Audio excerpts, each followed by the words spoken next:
Sebelum dimulai, pastikan dulu kamu sudah pencet tombol subscribe-nya.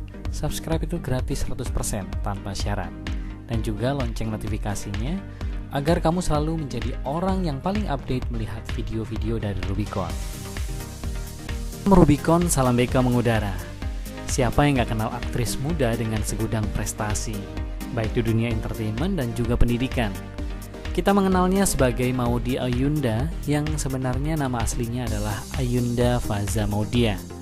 Dia lahir di Jakarta 19 Desember 1994. Maudy Ayunda adalah aktris cantik pemeran film Untuk Rena, Sang Pemimpi, Rumah Tanpa Jendela, Malaikat Tanpa Sayap, dan Perahu Kertas. Karya di bidang tarik suaranya juga sukses menjadi trending dan digandrungi banyak anak muda di Indonesia. Tahukah kamu, selain berkiprah di bidang entertainment, Maudy juga punya interest di bidang politik dan ekonomi. Dan secara spesifik, dia juga tertarik dengan bidang pendidikan. Dia punya minat yang besar untuk menjadi seorang guru loh. Keren gak tuh? Karena rasa penasaran yang besar terhadap ilmu pengetahuan dan sangat menyukai belajar, tak tanggung-tanggung di tengah kesibukannya yang padat, Maudy mengambil pendidikan jenjang S1-nya di Oxford, Inggris, jurusan PPA, Politics, Policy and Economics. Kemudian melanjutkan S2-nya ke salah satu universitas terbaik di dunia, yaitu Stanford University. Wah, bisa dijadikan panutan anak muda Indonesia ya. By the way, Maudy Ayunda juga punya tips nih cara belajar yang efektif untuk kita semua. Siap nyimak ya? Apa aja yang bakal mau dibagi kita semua? Yang pertama, bersahabat dengan buku. Koleksi buku adalah hal yang wajib bagi Maudy. Orang menjadi pintar karena wawasannya luas. Wawasannya bisa luas karena dia banyak membaca. Begitu kata Maudy. Semua pengetahuan yang ada di semesta bisa dipelajari selagi kita gemar membaca. Karena pada dasarnya, para penemu dan inspirator sudah menuangkan segalanya di dalam buku. Rugi kalau kita sudah mengetahui informasi ini, tapi tidak kita berdayakan dengan baik. Bahkan, kalau kamu sulit punya buku karena alasan finansial, kamu bisa jadikan perpustakaan sebagai rumah kedua dan banyak membaca di sana. Intinya, buku membantu kita menjadi manusia yang berilmu dan bermartabat. Ayo jadikan membaca buku jadi salah satu hobi kita. Kedua, ikut kuliah umum. Di kampus banyak sekali menyediakan fasilitas kuliah umum yang bisa kamu hadiri. Syaratnya adalah kita proaktif mencari informasi di sosial media kampus, organisasi kampus, atau di majalah dinding yang ada di kampus. Kuliah umum memberikan referensi tambahan yang terkadang ilmunya nggak bisa didapetin di bangku kuliah. Jadi, ini adalah sebuah kesempatan untuk mahasiswa menambah wawasan dan relasi. Ada bonusnya juga loh. Terkadang kita bisa dapat snack gratis plus lunchbox. Menarik banget ya.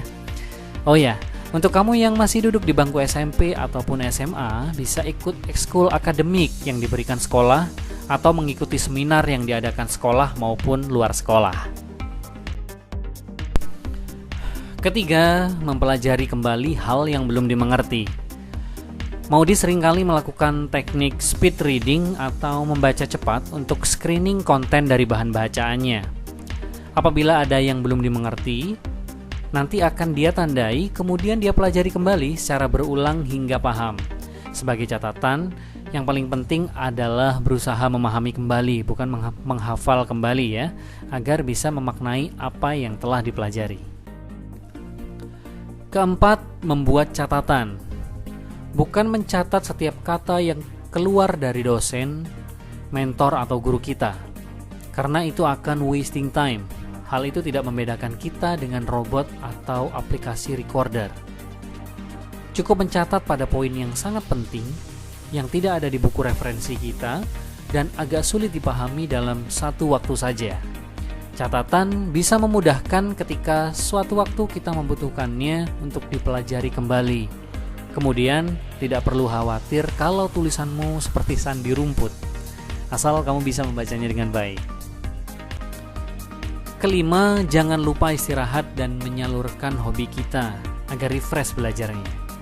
Belajar akan jadi kegiatan yang sangat-sangat mengerikan dan membosankan apabila dalam menjalaninya kita terlalu kaku. Kamu harus tahu kapan waktunya berhenti dan kapan harus memulai kembali. Kamu juga butuh istirahat agar badan selalu sehat, sehingga mudah memproses pengetahuan yang perlu kita pelajari kembali. Kondisi rileks pun penting agar belajar menjadi menyenangkan. Hal ini bisa didapat dengan meluangkan waktu untuk menjalankan hobi kita. Keseimbangan bukan aktivitas belajar sekaligus menjalankan hobi kita akan membuat kita siap melakukan aktivitas baru. Semoga tips dari Maudy Ayunda bisa kita duplikasi, kemudian kita laksanakan sebaik mungkin. Helvitiana Rosa pernah menyampaikan bahwa kebahagiaan sejati adalah ketika kita bisa ikut menyukseskan orang lain. Sukses bersama sahabat-sahabat Rubicon. Salam Rubicon, salam BK mengudara. Terima kasih.